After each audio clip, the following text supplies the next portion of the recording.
대승기신론도 그 끝자락이 이렇게 보이기 시작합니다. 예, 오늘까지 지관 수행에 있어서 그 가장 중요하게 여기는 사마타 지 수행에 대해서 오늘 다 마칠 계획이고요. 이제 다음 시간에 드디어 이제 염불에 대한 얘기가 이만큼 나옵니다. 이만큼. 이렇게 나온 게 아니라 이만큼 나옵니다. 지금 이제 지난 시간에도 살펴봤지만은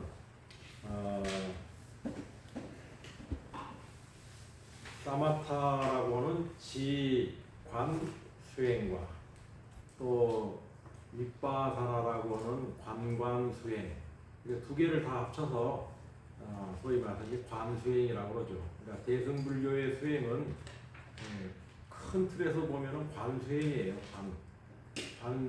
사마타를 하더라도 그 사마타를 통해서 관을 해가는 것이지 그냥 그 대상을 이렇게 대상에 대해서 집중하는 수행만을 하는 게 아니라 대상에 대해서 집중하되 그 집중되어진 그 대상을 또 관하는 거죠. 그래서 지관이라고 그러죠. 이렇게 이제 지수행과 관수행을 하는 것은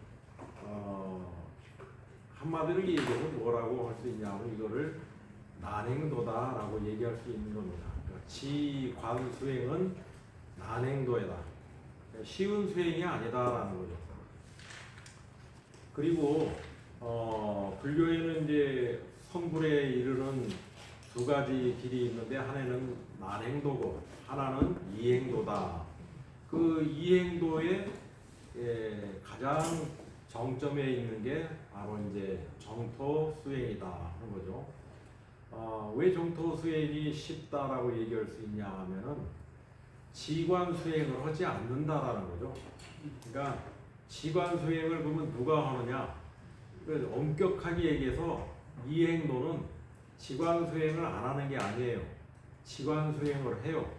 지관 수행을 하는데 누구에 의해서 힘을 보태느냐 하면은 부처짐의 자비 원력에 의해서 지관 수행이 되어지는 거죠. 그렇게 해서 지관 수행에 힘을 입어서 성불케 하는 수행이 염불 수행이다 할 수 있습니다. 그래서 이만큼 지관 수행이라고 하는 것은 난행도라고 이름 붙이듯이 쉬운 일이 아니죠.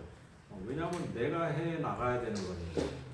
내가 해 나가야 되는 수행이라서 그 한 단락단락 나아가는 과정들이 만만치가 않는 경계가 계속 이렇게 펼쳐지게 됩니다. 우선 이제 사마타 수행을 지난 시간에 구심주에 대해서 이제 설명을 해드렸어요. 그 구심주 수행의 입각에서 하나하나의 이제 수행을 해가는 과정을 통해서 우리들이 점점 업에 익혀왔던 그런 습성들을 떨구게 되고 나중에는 어떻게 되냐면은 주관과 객관의 경계가 허물어져서 본래 일심의 자리로 들어가게 되는 그 마음의 틀을 확립하는 것이다. 이제 마지막 단계가 뭐였어요? 등지였죠. 등지. 그런 이제 수행을 하죠. 근데 이 사마타 수행에 있어서 장애가 있어요.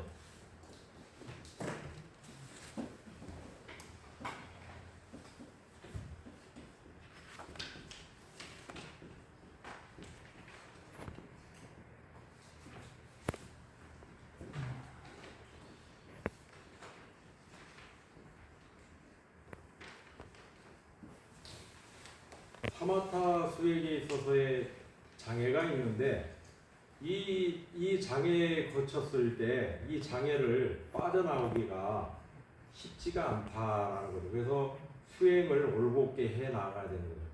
수행을 올곧게 해 나가야 돼요. 근데 첫 번째 장애는 뭐냐면은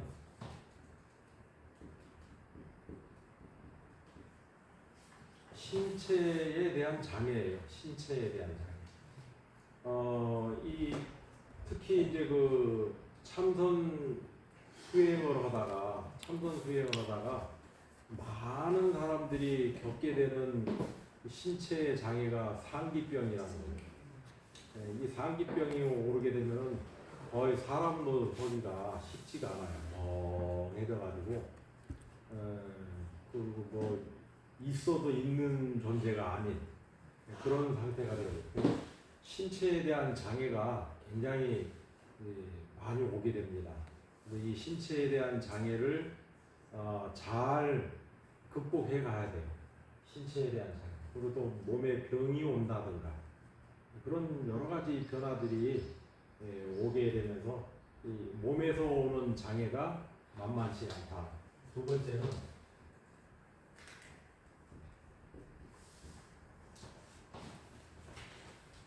재물에 대한 장애가 와요.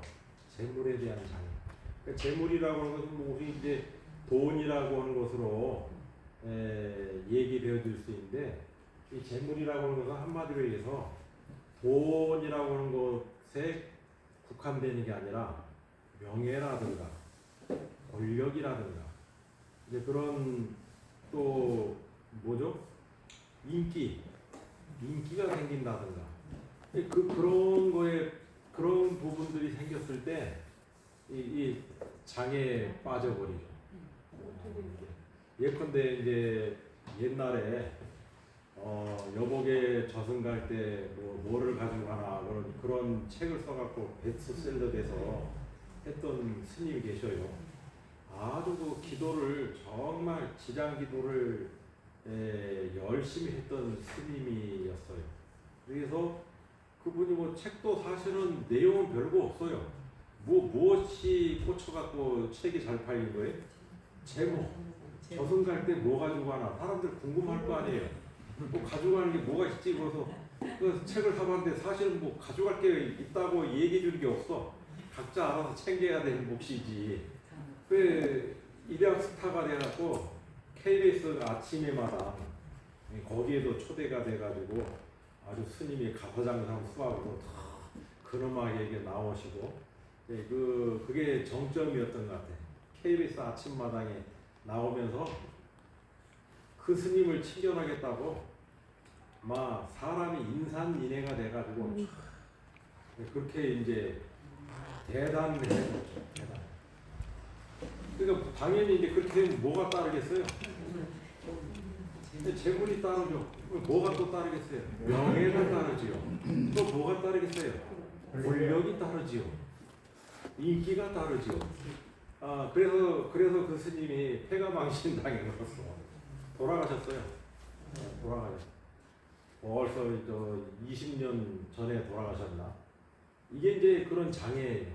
그러니까 수행을 하다 보면은 거기에 따르는 재물이 이렇게 형성되고 그로 인해서 수행자가 타락하게 버리고 그래서 수행을 못하게 해버리는 그런 이제 그 경우가 생겨요. 그래서 사마타 수행은 이 두 가지 장애가 극복하기가 어려워요. 두 가지 장애. 말은 쉽지만 쉬운 게 아닙니다. 반드시 이 장애에 겪어서 퇴전하거나 아예 뜻을 꺾어버리게 하는 그런 일들이 실제로 이제 벌어지게 되죠. 그래서 이제 좀 더 이왕 한 김에 설명을 해보면 그러면 이제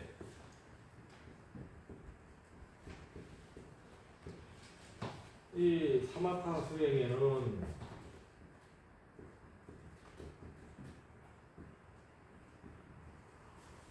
소승의 지수행법이 있고 대승의 지수행법이 있죠. 그래서 이 소승의 그 지수행법이라고 하는 것은 뭐냐면은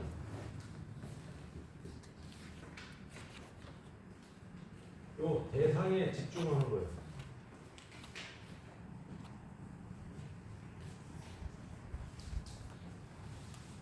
대상에 대해서 집중을 해요. 특히 이제 그 사념처의 경우에는 보면은 심수심법에서 몸에 몸에 어떤 이 지금 이제 더 날씨가 더워지잖아요. 그러면 딱 앉아서 호흡을 하면서 몸이 점점 열이 생긴다. 그럼 그 열이 생기는 거를 계속 느끼죠.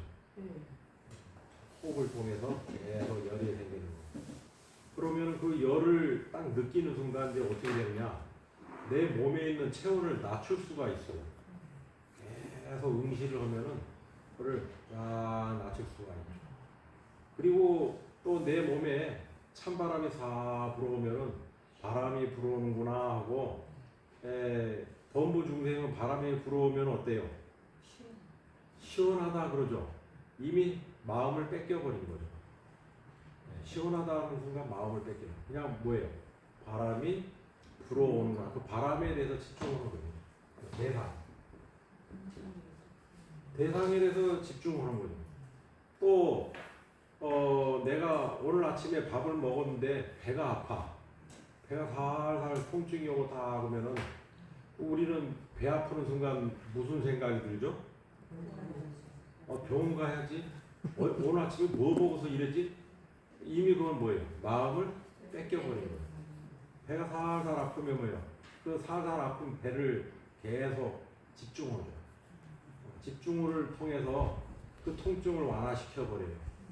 계속 집중하다 보면은 그 통증이라는 게 본래 있다는 걸 알게 됩니까? 근거가 없다는 걸 알게 됩니다. 근거가 없다는 걸 알고서 그러면서 통증이 사라져버려요. 그러니까 우리들이 신체에서 일어나고 있는 거죠. 신체에서 일어나고 있는 것을 사마타라고 하는 건 뭐냐면 계속 집중하는 거죠. 집중을 하는 것을 통해서 몸에서 일어나는 장애를 갖다가 응시하는 거죠. 응시. 그래서 이제 소승은 여기까지야. 그래서 집중을 하기 때문에 어떻게 되는 거예요? 멈추게 되죠. 멈추니까 이거를 뭐라고 불러요? 선정에 들었다라고 얘기하는 거예요. 그래서 소승의 사마타는 그 마지막 목적지가 어디라요? 정이다라는 선정. 선정에 드는 게 사마타의 응적인 목적이죠. 그런데 대승은 뭐냐면 대상을 집중해요. 대상을 이렇게 쭉 집중하는데 그 대상을 집중하면서 나란히 보는데 이 대승은 지만 하는 게 아니라 뭐가 동시에 동반된다고 했어요? 관.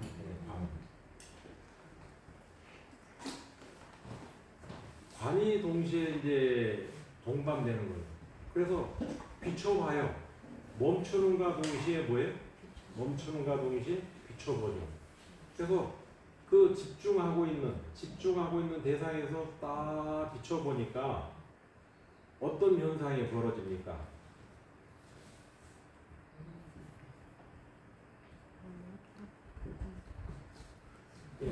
명료해져요. 그 대상에 대해서 밝게 비춰보는 거예요. 단순히 집중하는 거에 그치는 게 아니라 그걸 비춰봐요. 멈추는 것이 아니고 멈춘 다음에 그러니까 이 비춰보기 때문에 대상이 명료하게 드러나는 거예요. 대상이 명료하게. 그래서 명료하게 드러나기 때문에 그 대상에 대해서 어떤 것을 알게 됩니까? 멈추게 되죠. 마음이 흘러가는 것을 멈추게 되죠. 마음이 흘러가는 걸 멈추면서 비로소 그 대상에 대한 진실을 알게 돼요. 그게 뭐죠?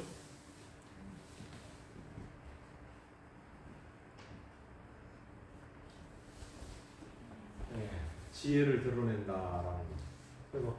그래서 이 사마타가 소승에서의 수행과 대승에서의 수행은 결국은 뭐냐면은 선정을 이루되, 그러니까 이 해 속에는 해는 무엇이 전제되는 해예요? 선정. 선정이 이루어지지 않으면 결코 지혜가 드러나지 않죠. 마치 여기 꾸준물이 흙탕물이 있단 말이에요. 흙탕물이 있을 때 맑은 물이 드러나려면 이 흙탕물이 어떻게 해야 되겠어요? 밑에 가라앉아야 돼. 밑에 다 가라앉았을 때 맑은 물이 명료하게 보이듯이 그런 거죠. 그래서 이 지혜라는 것은 정이 전제되지만 궁극에는 해라는 거죠. 지혜. 그러니까 지혜가 비쳤을 때 명료함은 분명한 거죠. 그래서 어떤 대상이든지 무엇이든지 간에 장애에 거처하지 않게 되는 겁니다. 이 관계가 불분명하기 때문에 반드시 이 장애와 신체의 장애와 재물의 장애에 대해서 앞으로 나아가지 못하게 되는 것은 수행을 제대로 하지 않았으므로 말미암은 것이다. 또 수행을 하는 거의 전제 조건은 뭐냐면은 지난 시간에도 말씀드렸지만은 장소가 중요하고 그다음에 선지식을 잘 만나는 게 중요하다. 이런 얘기를 하겠습니다. 자, 그러면은 오늘 들어가야 될 내용을 좀 보겠습니다. 오늘 내용이 많아요. 어디냐면요. 228쪽 보시겠습니다. 228쪽 지수행에 뛰어난 공덕. 다음은 지를 닦은 결과로서 뛰어난 공덕이 어떤 것인가를 살펴보겠습니다. 또한 이 삼매에 의거하기 때문에 여기서 이 삼매는 어떤 삼매요? 사마타. 이 지에 의한 사마타 삼매에 의하기 때문에 곧 법계가 한 모습임을 안다. 법계 일상, 원문은 이제 법계 일상이죠. 요거는 좀 설명을 좀 해드릴 필요가 있습니다.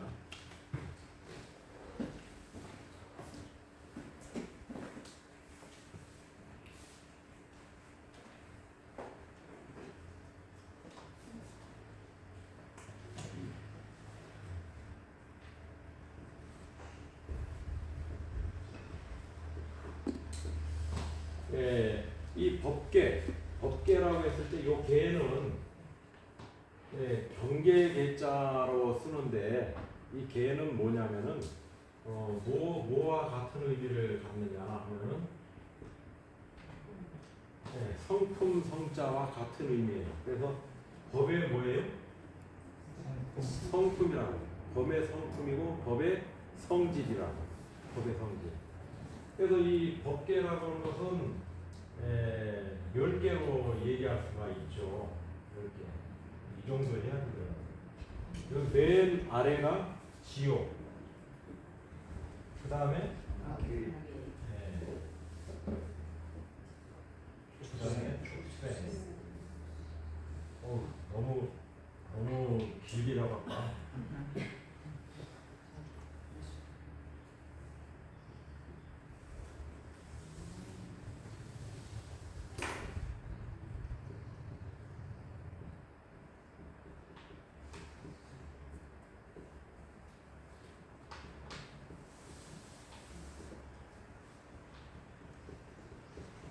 자, 여기 지옥, 아기, 축생, 아수라, 인간, 천상 여기까지는 우리가 이제 익히 잘 아는 6가지의 관례죠.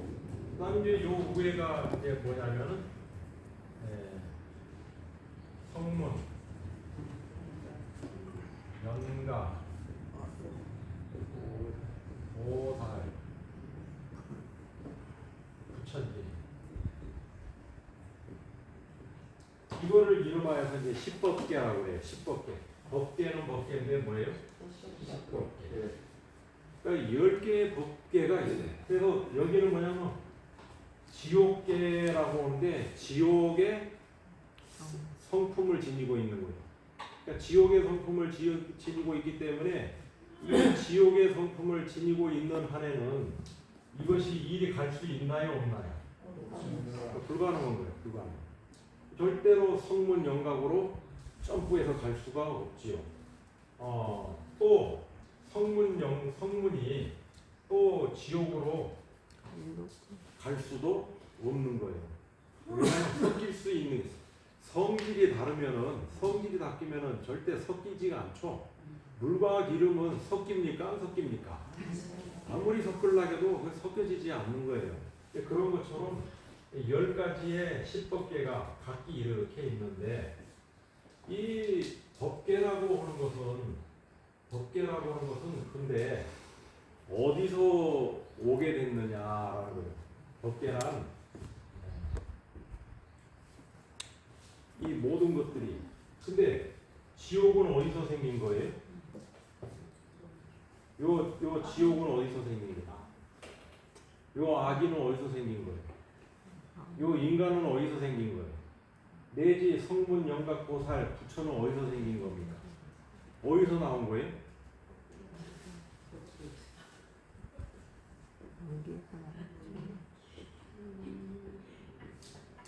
이 모든 게 연기한 존재들입니다. 연기한 존재들. 연기하여서 이름을 좀 그러니까 연기해서 뭐가 된 거예요? 지옥이 되고 연기해서 아기가 되고 축생이 되고 아수라가 되고 내지 뭐예요? 부처님이 되는 거예요. 연기하는 거예요. 연기. 그러니까 연기할 뿐인데 기실에 있어서는 이 법계가 지옥, 아기, 축생 이렇게 해서 10법계가 있다 하지만은 이 10법계라고 하는 것은 기실에 있어서는 10개예요. 하나예요. 하나라는 거예요. 요게 하나. 그래서 이거를 이름하여서 뭐라고요? 일법계라고 그러는 거예요. 일법계. 무슨 얘기인지 이해하셨죠? 그러니까 여기 내용이 이 삼매에 의하기 때문에 요 뭐예요? 사마타 수행을 통해서 삼매가 생긴 거예요. 어떤 삼매?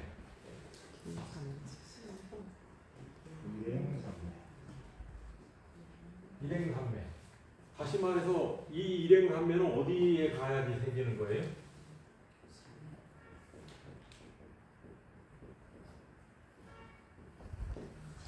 등지, 구심주 가운데 등지에 이르면은 이 등지에 이른 사람들이 무슨 삼매를 얻어요? 일행삼매를 얻어요. 요 일행삼매를 딱 얻고 보니까 일행삼매를 어느 순간 주관과 객관이 있다고 그랬어요? 사라져버린다 그랬어요? 주관과 객관이 사라져버린 거예요. 주관과 객관이 사라지다 보니까 뭐도 사라져버려요? 지옥도 무너지고 아기도 무너지고 축생도 수라 인간 참상 이게 모든 바깥 경계에 있는 존재들이 다 사라져버리죠. 다 사라지면서 있는 건 뭐밖에 없어요? 요거 일법계밖에 없는 거예요. 그러니까 일법계밖에 없다는 얘기는 다른 말로 얘기한 거예요. 모든 존재는 다 어떤 존재? 연기하는 존재다. 연기하고 있을 뿐이요. 연기하고 있을 뿐. 모든 분별심을 여의고 나면 다만 연기하고 있을 뿐이지 그것이 네 거다 내 거다 아름답다 추하다 그런 경계가 아니다라는 거예요. 그런 경계가 아니에요. 자 그러면은 이제 보너스로 이거 다 했던 건데 자 그러면은 이 법계라고 하는 거를 이제 오늘 이제 마지막으로 정리를 합니다. 이 대승기신론에서는 요 얘기는 두 번 다시는 없다. 할 이유가 없다. 이 법계라고 하는 것은 네 가지의 뜻이 있어요. 하나는 무엇이냐 하면은 이거 다 배웠던 겁니다.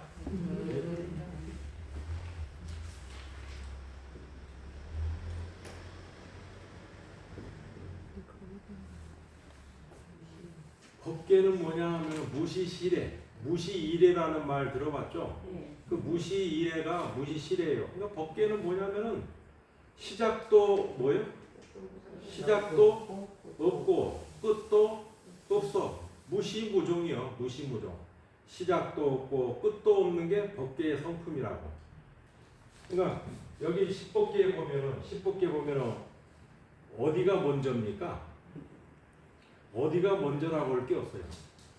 달걀이 먼저냐, 닭이 먼저냐, 어느 게 먼저입니까? 그게 우문이요. 그냥 연기할 뿐이지. 법계로서 연기할 뿐이지. 닭이 먼저다라고 집착할 일도 아니고 달걀이 먼저라고 집착할 일도 아니다라는 거죠. 무시해요. 무시시래. 그냥 시작도 없는 가운데 그렇게 어떻게 해요? 연기하여서 존재하고 있는 것이다. 이게 무시시래요. 네. 두 번째는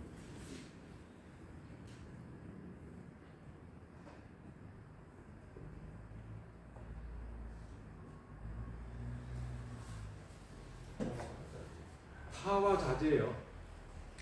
타화자재라는 게 뭐냐 하면은 내 앞에 어떤 존재, 내 앞에 어떤 일, 내 앞에 어떤 현실, 이런 현실들이 다 있는 게 어떤 조물주가 있어서 그렇게 만들고 누군가가 뭐 절대자의 힘에 의해서 그것이 이루어지고 그런 게 아니라 나라고 하는 것이 자제하는 순간 뭐예요? 세상 두두 물물 만물이 동시에 생성한다는 얘기예요. 그러니까 아버지도 있고 어머니도 있고 삼촌 뭐 고모 이모 뭐 두두 물물이 다 산하대지가 쫙 있는 거는 누가 있기 때문에 있는 거예요? 내가 자제하기 때문에 그 자제한 것에 의해서 타화가 생기는 거예요. 그러니까 모든 인간관계라는 거, 모든 생명의 존재관계라는 것은 내가 존재하는 까닭에 존재한다는 거예요. 그러니까 내가 존재하지 않으면 어떻게 돼요? 아무것도 존재하지 않는다는 거예요. 나하고는 관계가 없어. 나하고. 그런 거를 우리가 잘 이해해야 돼. 그 다음에 세 번째로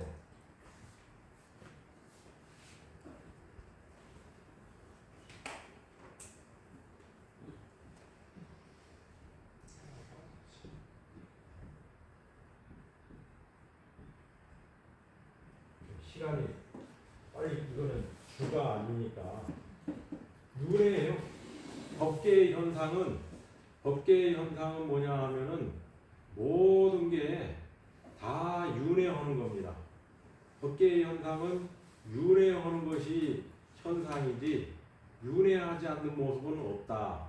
그 다음에 네 번째는 뭐냐면 윤회하지만 그 모든 생명의 진실은 뭐라는 거냐 하면 열반이라는 거예요.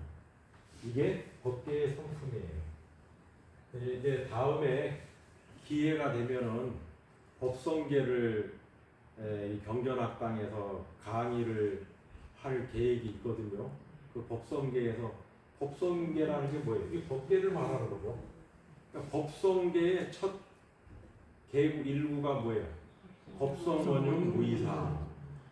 이 법계라고 하는 것은 원흉에서 두 가지의 모양이 아니다. 아주 멋있는 말씀이시죠. 자, 그래서 이제 법계라는 게 이런 것이다. 자, 이른바 그러니까 본래 법계가 한 모습임을 안다. 이른바 일체 모든 부처님의 법신은 중생신과 평등하여 둘이 없다. 그러니까 법성계에서 법성원흉 무이상 둘이 아니다라고. 그러니까 중생의 모습이나 또는 뭐예요? 법계의 모습이나 그것이 진여의 모습이나 그게 둘이 아닌 것이다. 곧 일행삼매를 이름한다. 모든 게 결국은 뭐냐면 하나로 돌아가는 것이지 그것이 갈기갈기 찢어서 천갈래 만갈래가 새로운 것으로 나오는 건 아니다. 천갈래 만갈래로 갈라지는 것 같지만 뭐예요? 결국은 하나로 돌아가는 거죠. 하나로. 진여가 곧 삼매의 근본이다. 진여가 곧 삼매의 근본이다. 그러니까 진여라고 여러분들이 삼매를 얻기가 쉬우냐 어려우냐? 쉬우냐 어려우냐? 쉽습니까 어렵습니까? 아니 어려운 게 아니지. 쉬워. 왜 쉬워요? 여러분들 존재 자체가 뭐예요? 진여라니까. 우리들 존재 자체가 진여라고요. 우리들 존재 자체가 진여이기 때문에 진여가 곧 뭐라고 그래서 여기 삼매라고. 진여가 곧 삼매이기 때문에 우리들 자체가 본래 본질이 진여이기 때문에 삼매에 드는 거는 누구나가 다 할 수 있다. 그런데 안 되는 거는 왜 안 되는 거예요? 안 되는 거는 때가 껴서 안 되는 거죠. 그러니까 이 때를 벗겨내야 된다. 때를 벗겨내야 된다. 만일 누구든지 이 삼매를 수행하면 점점 무량한 삼매를 낸다. 다시 말해서 진여로 들어갈 수 있다. 이런 얘기를 하고 있는 겁니다.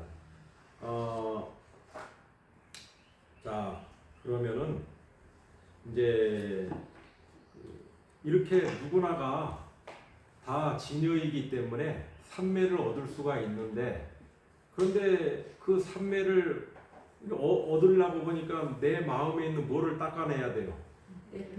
예, 때를 닦아내야 돼요. 때라는 거는 다시 말해서 뭐예요? 번뇌죠. 번뇌 업장을 소멸해야 돼. 번뇌 업장을 소멸해야 되는데, 이 번뇌 업장을 소멸하는 과정에서 반드시 뭐가 나타난다고요? 마장이 나타난다. 그러니까 마장은 다른 말로 얘기하면 이제 비유를 들면 이런 거죠. 어떤 사람이 그 담배를 열심히 폈어. 담배를 열심히 폈는데 이제 건강이 안 좋다고 해서 이제 끊는단 말이에요. 딱 끊었더니 하루 이틀 지나고 났더니 이제 어떻게 돼요? 금단 현상이 나타나고 헛것이 보이기 시작해. 헛것이 보이기 하고 자기가 딱 앉았는데 어느 순간에가 뭐가 손에가 뭐가 있어요. 담배가 지어져 있고 뭐 이제 그런 이제 희한한 일들이 이제 뭐 그런데다가 이제 더 이거를 억지로 참으면 막 방금 막 손도 떨었는데 손도 막 이렇게 떨게 되고 그런 이제 명현 현상이라고 얘기하죠. 그런 거는 이제 명현 현상이라고 하는데 우리들이 진여를 회복하는 데 있어서 수행을 하면은 명현 현상이 일어나요. 그 명현 현상을 여기서는 뭐라고 그래요? 마장이라고 그러는 거예요. 마장이 반드시 나타납니다. 근데 이 마장 때문에 아유 그냥 담배 피우다가 죽고 말지 뭐 아이고 도저히 못해 그러면 이제 지는 거죠. 마찬가지로 수행도 아유 이런 장애 나 무서워 징해 그러면은 진여를 회복할 길은 없는 거죠. 그런 이제 의미들이 있습니다. 그래서 229쪽을 보겠습니다. 지수행 중에 나타나는 장애. 수행 도중에 눈앞에 펼쳐진 상황을 보고 어리석은 판단을 하게 된다. 역경계를 만나서 도중에 포기하거나 순경계를 만나서 그것에 빠진다.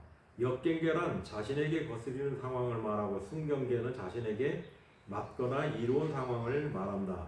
이 모두가 마장이다. 그러니까 우리는 나에게 이로운 일이 펼쳐지면 뭐라고 그래요? 순경계라고 하는데 뭐라고 그래요? 가피 입었다고 그러지. 가피 입었다. 내 뜻대로 안 되면 뭐예요? 내 기도가 부족한가, 전생의 업장이 이렇게 두터운가, 이제 뭐 이렇게 얘기를 해요. 그러니까 전생의 업장이 두터운 것도 마장이고, 가피를 입었다고 하는 것도 뭐예요? 마장이요. 그러니까 가피를 입었어도 좋아할 일도 아니고, 일이 내 마음대로 이루어지지 않아도 뭐예요? 실망할 일도 아닌 거예요. 다만 뭐예요? 내 마음의 번뇌 업장을 씻어내는 과정으로 여기고 무견히 이렇게 참고 나아가야 된다. 그런 얘기죠. 그래서 아래에 이제 단락에 보면 우선 장애를 대략 밝힌다. 그래서 마구니가 나타나는 방식에 대한 얘기를 해요. 마구니가 나타나는 방식이 어떤 방식이냐? 세 가지 방식으로 이제 그 세 가지의 마구니가 나타. 그러니까 마구니는 무엇이 마구니냐 하면은 첫째가 어떤 중생이 선근의 힘이 없으면 요게 선근의 힘에다가 밑줄을 치세요. 그러니까 마장이 왜 나타나요? 마군의 장애가 왜 나타나냐 하면은 선근의 힘이 부족해. 선근의 힘이 있으면은 이것이 장애가 안 돼요. 그냥 쭉 차고 나가. 그런데 선근의 힘이 부족한 까닭에 이런 장애가 나오죠. 그래서 세 가지가 나오는데 첫 번째는 뭐냐면 마군이고, 두 번째는 외도고, 세 번째는 귀신이다. 요게 이제 마장이라고 그래요. 마장.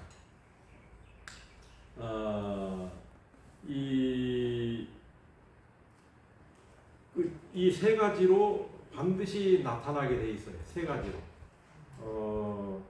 그 선근이라고 하는 것을 한번 말씀을 드리면요.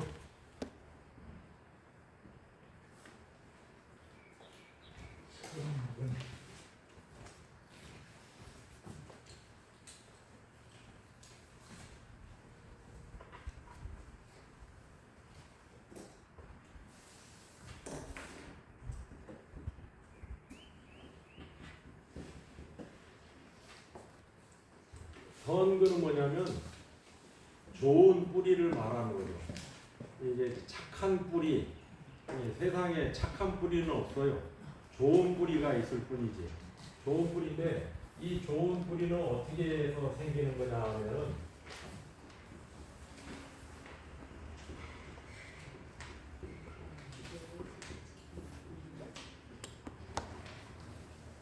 요 세 가지. 그러니까 뿌리가 아주 바르게 성장하고 바르게 발육을 한 다음에 깊게 땅에 뿌리를 내려야 될 거 아니에요. 땅에 깊게 뿌리를 내리게 하기 위해서 뿌리가 튼튼하게 그 발육이 돼야 될 거 아닙니까? 뿌리가 현찮으면은 땅에다가 이렇게 묻어도 어떻게 돼요? 양분을 빨아들이지 못하니까 그냥 말라 죽고 말지요. 그래서 뿌리를 아주 튼실하게 양육을 시키기 위해서 해야 될 일은 뭐냐면은 뭐예요? 보시, 지게, 인용. 제가 이제 금강경을 수지 독성하면서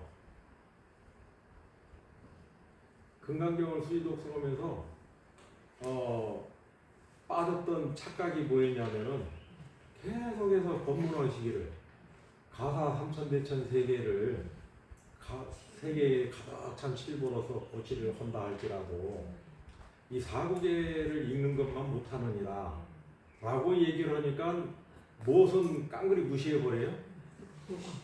고시는 무시해버리고 사구계만 외우려고 범서유상계시로 막 약제제라 이렇게 이제 사구계만 백날 읽는 거예요. 근데 사구계를 아무리 읽어도 힘이 받나요 안 받나요? 힘이 안 받습니다. 거기에는 반어법이요. 반어법 뭐냐, 그 사구계가 내 목숨보다도 귀하게 여겨질 수 있는 그 신심이 딱 생기려면 무엇을 칭하게 해버려야 돼요?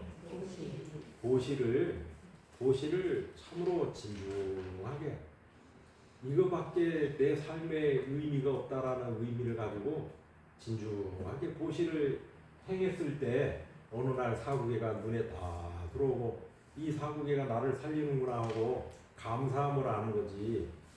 그러니까 이거 금강경을 설하는 법사들도 다 해석을 그런 식으로 해. 아무리 보시 다 필요 없는 거다. 사구계라도 열심히 해라. 지게도 마찬가지.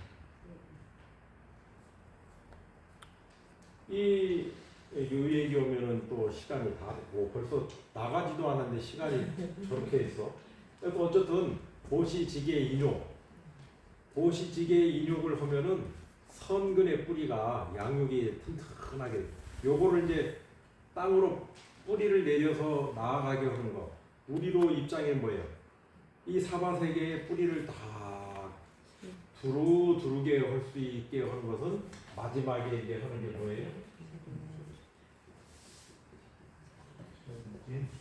정신이. 그러니까 보시지게 인욕 바라미를 실천하면서 하루 이틀 하고 끝, 또는 이번 여름 안거 하고 끝, 그게 아니라 보시지게 인욕이라는 그것을 내 생활의 패턴의 프레임으로 잡고 가고, 그것을 하루 이틀이 아니라 그냥 쭉 중단 없이 정진의 마음으로 이게 해 나아가면은 뭐가 자라나는 거예요? 선근. 그래서 이 힘에 의해서 이 힘에 의해서 무엇을 극복한다고요? 원정을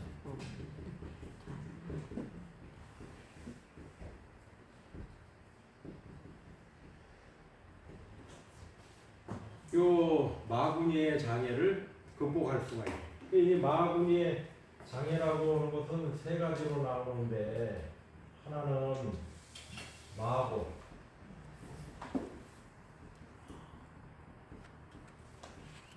하나는 외도고, 또 하나는 뭐라고 그랬어요? 귀신. 네.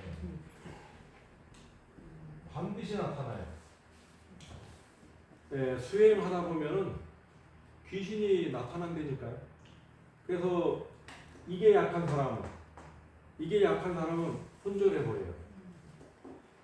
실제로 선방에서도 소리를 지르고 다들 이제 참선하고 있다가 놀래죠. 입에 거품 물고 눈이 뻘개져요. 눈이 뻘개지면 뭐 본 겁니까? 귀신 본 거예요. 귀신한테 질려버려 갖고 귀신한테 반드시 당한 사람은 눈이 빨개져요. 새빨개. 귀신한테 놀래버립니다. 그렇게 정진하다가 마구니의 장애에 부딪힌 수행자들이 한둘이 아니에요. 그런 경우인데 그게 다 어디서 오는 거예요?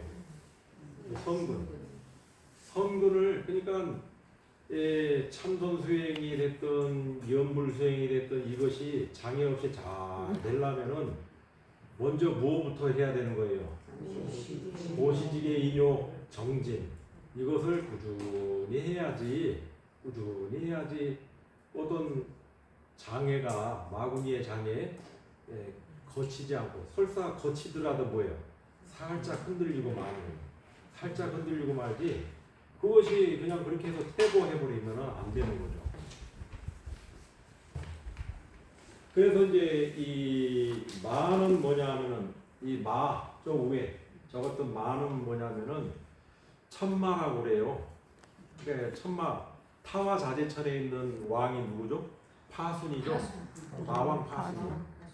마왕 파순이가 유혹을 합니다. 우리 서가모니 부처님도 보리수화에서 정진하다가 마지막에 마구니에 이제 장애가 오잖아요.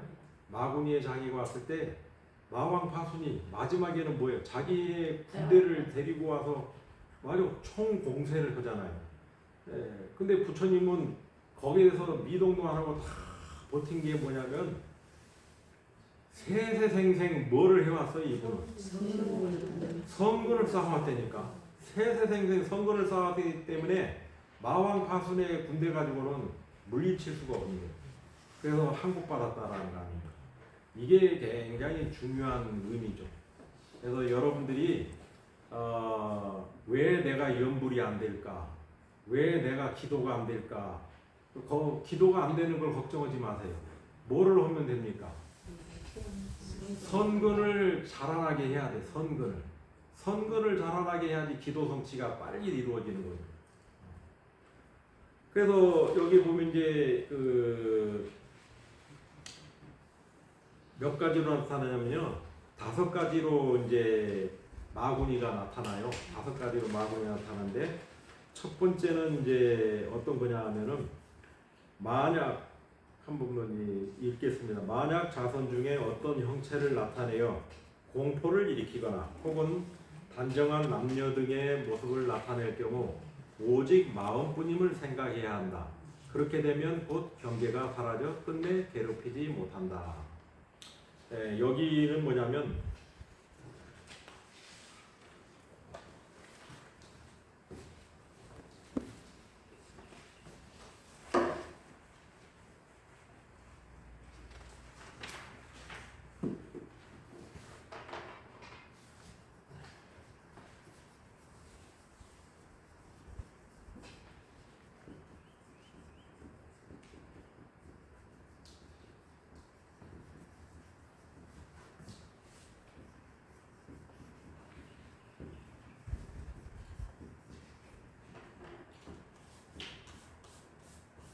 첫 번째가 어떤 형상을 나타내요.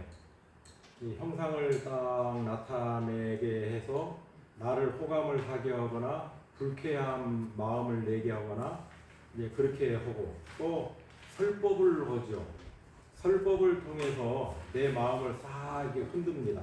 어떻게 흔드냐면요.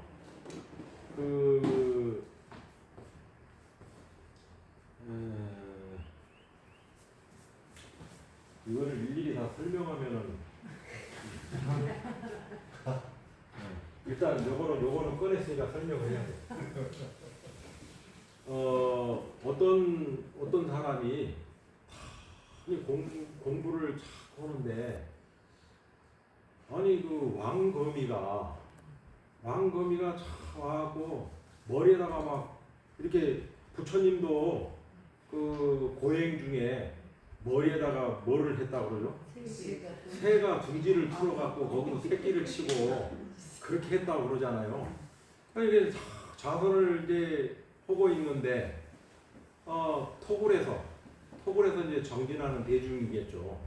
다 하고 있는데 거미가 와가지고 건드려도 다시 와갖고 하필이면 또 어디다가 거미줄을 쳐요. 또 머리에다가 거미줄을 다 치고 근데 수행자는 모름지기 마음에 뭐를 가지고 있어야 돼요? 자비심을 가지고 그러니까 자비심이 없었으면 진작에 어떻게 했습니까?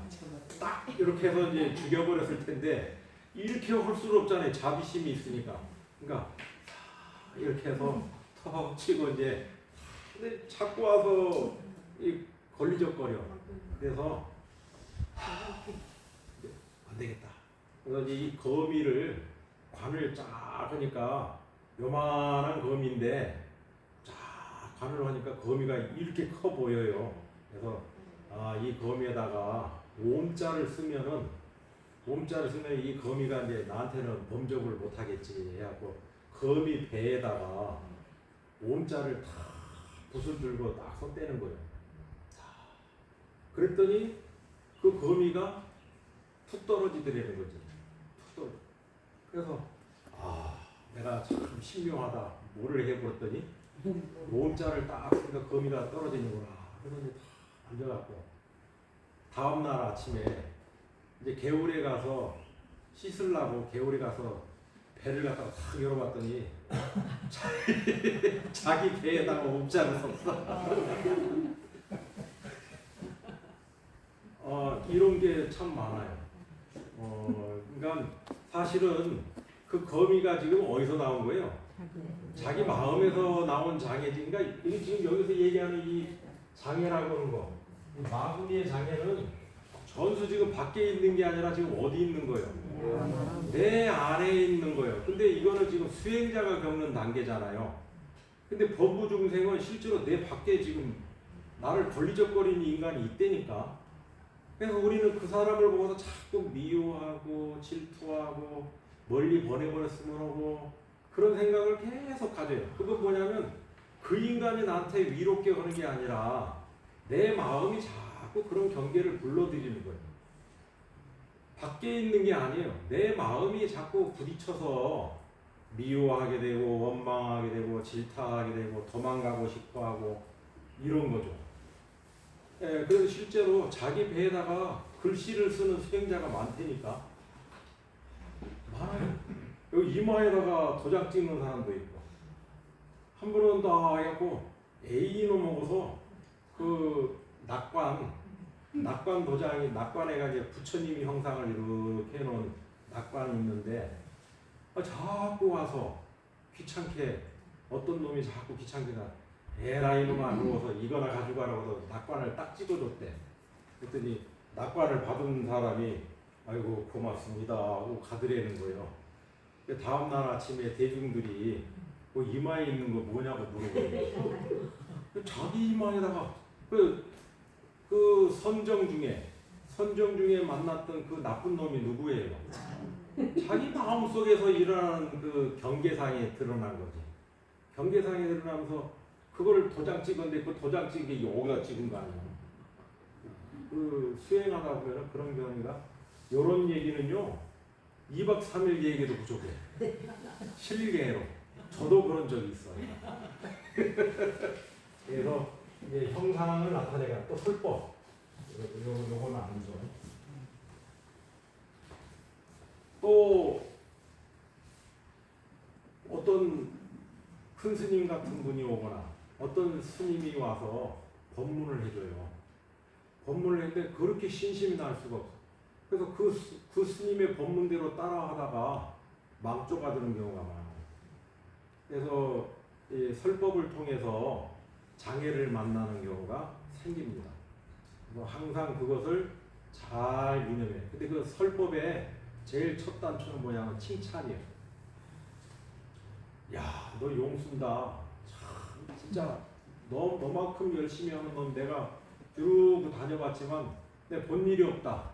그 얘기하고 나면 그 사람한테 믿음이 가요, 안 가요? 가죠. 아, 나가 이렇게 수행하는 걸 알아주는 분이 계시네. 요거 하나만 하면 넌 딱 공부가 끝난다. 요거 하나 내가 가르쳐 줄까? 그거 가르쳐 주세요. 그거 가르쳐 줘. 그거 가르쳐 준데 했다가 망조가 되는 사람이 많죠. 굉장히 많아요. 그래서 처음에는 형상을 나타내거나 설법을 하는 거죠. 두 번째 이제 여기에 이제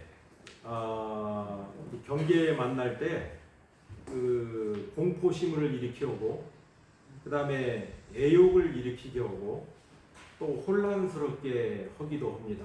이 형상을 통해서. 그리고 이제 그 다음 얘기를 보면요. 혹은 천상과 보살상을 나타내거나 또한 상호를 갖춘 열애상을 짓는다. 혹은 다란이를 말하고 혹은 보시지계 인욕 정진 선정 지혜를 말하며 혹은 평등하고 공하고 모습 없고 원함 없고 원망 없고 사랑 없고 원인이 없는 또 결과가 없는 필경의 공적함이 참된 열반이라고 말한다. 그러니까 법문을 이렇게 해준다는 거예요. 법문을 이렇게 딱 해주면은 환희심이 나고 신심이 나죠.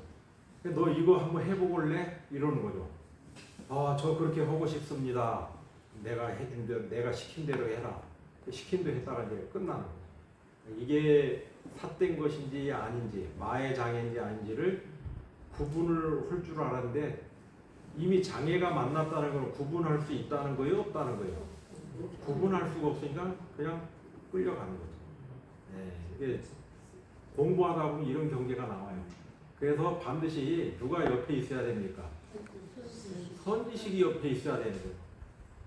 근데 공부 좀 되는 것 같다 싶으면은 선지식 발로 뻥 차고 갑니다. 희한한 일들이에요. 뻥 차고 가갖고 결국은 망친다니까. 그런 경우가 너무 많아요. 우리 법회 안에서도 얼마나 많은데. 법문 몇 년 딱 듣고 보니까 이제 법사님들의 법문이 그 법문이야. 더 이상 들을 게 없어. 그런데 자기가 이제 어디 딱 가서 법담을 나누니까 어메 집이는 절에를 도대체가 몇 년 다녔고 이렇게 철철문장이고 법문을 이렇게 잘하신대야. 그러니까 내가 기분이 우쭐해요, 안 그래요? 이 사람은 절을 30년 다녔다는데 말 한 자리도 못한데 내가 한 얘기에 이 사람이 홀딱 반하네. 우쭐해지죠. 내가 이게 공부가 됐구나. 근데 법회에 오니까 나를 알아줘요, 못 알아줘요? 맨날 일이나 시켜 먹는 것 같고 알아주지 않아. 그러니까 이제 알아주는 데를 가는 거야. 그래서 인생 끝나버려요. 그러니까 항상 마장을 늘 경계해야 돼요. 정말 경계해야 돼요. 두 번째는 혹은 사람들에게 전생인 과거의 일을 알게 하고 또한 미래의 일도 알게 하고 타심지를 얻게 한다. 말하는 재주가 막힘이 없어 중생들로 하여금 세간의 명예와 이익에 이를 탐착하게 한다. 이게 뭐냐면 이제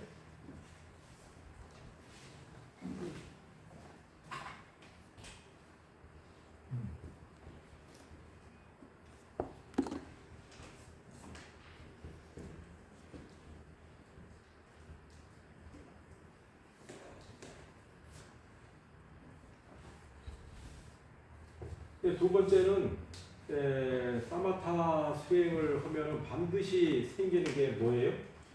신통과 변제예요. 천안통도 생기고 천이통도 생기고 타심통도 생기고 그래요. 딱 그래서 여기서 이제 벗어나잖아요. 이 형상에 얽매이는 데서 벗어나면은 두 번째 여기서 거의 90%가 여기서 다 꺾여버려요. 이 신통이 딱 생기니까 세상 사람들이 어떻게 오겠어요? 도인이라고. 신통이라고 안 하고 도인이라고 이제. 사실은 도인이 아니거든요. 이런 수행하는 과정에서 생기는 현상일 뿐인데, 딱 보니까 척 보면 뭐예요? 아는 소리가 딱 나와. 당신 집안에 조상이 있는데 조상이 밥을 못 먹고 굶어 죽고 힘들다고 그러네. 어디 천도 좀 해야 되겠어. 천도를 했더니 어떻게 돼요? 아유, 일이 잘 풀려.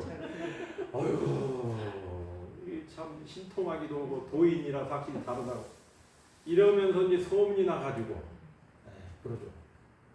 신통과 변제를 얻게 되는데 여기에 쏘으면 안 된다. 그래서 부처님은 당신 제자들에게 아주 금지령을 내렸어요. 뭐를 금지를 내요? 신통을 부리지 마라.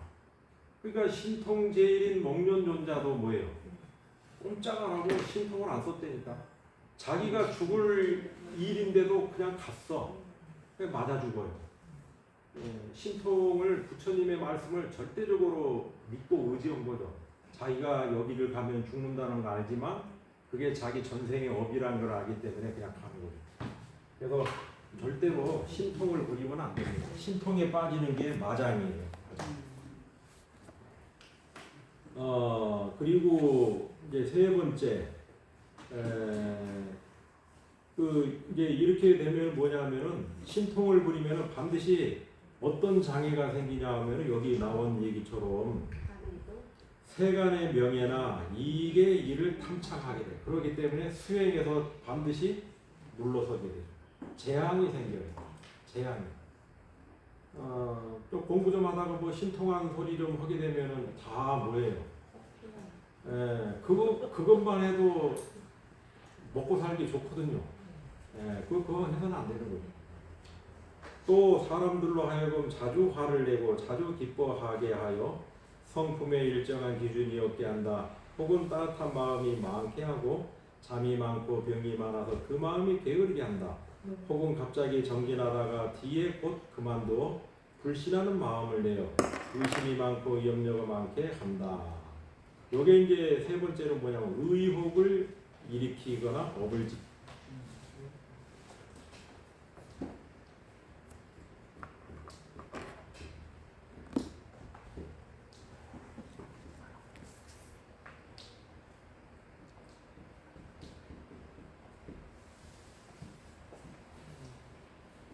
요 의혹과 업을 일으키죠.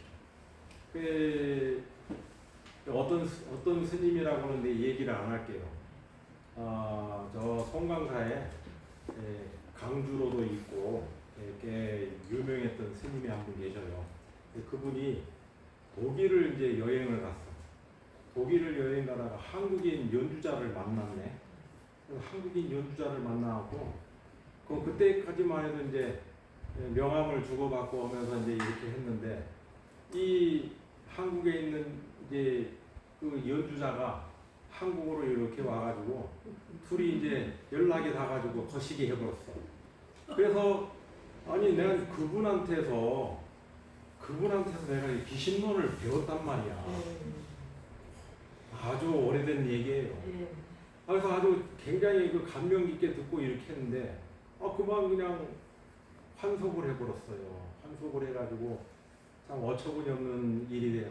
나중에는 이제 뭐 스님이다 근데 영혼이 다 빠진 다음에 나름대로 이제 정진한다고 그 뒤에 20년이 지난 뒤에 이렇게 만났더니 고생하는 흔적이 많이 보이더라고. 그냥 그 스님대로 그냥 쭉 갔으면은 지금쯤 진짜 큰 스님 대접받으면 이렇게 살았을 텐데 딸만 그때 셋이었던가 그랬어. 20년 뒤에 가봤더니 그렇게. 그리고 참 안타까운 건 뭐냐면은 시간이 다 됐네. 요 얘기 말고 좀 쉽시다. 이 스님이 담배를 너무 잘 펴요. 그래서 왜 잘 피냐 했더니 부인이 골초인데 담배 때문에 맨날 싸우더라 이거야. 그래서 내가 이 담배 때문에 안 쓰려고 하면은 내가 이 담배를 배워야 되겠다. 그래서 당신이 담배를 배웠다는 거예요. 이게 못된 거는 다 배운다니까. 이게 뭐냐면은 공부를 하다 보면 의욕이 생기고 또 전생에부터 쌓아왔던 업이 아직 소진이 안 됐잖아요. 그 업이 마음이 맑아지니까 그 업이 쏙 올라와요. 그 업이 딱 올라오는데 그 업을 참으로 알고 그 업을 갖다가 딱 거부해야 되는데 참으로 알고 싹 받아들여서 그만 바위 묶여버리는 그런 현상이 생기는 거죠. 의욕과 업을 일으키게 됩니다. 좀 쉬었다 하겠습니다. 유혹과 법을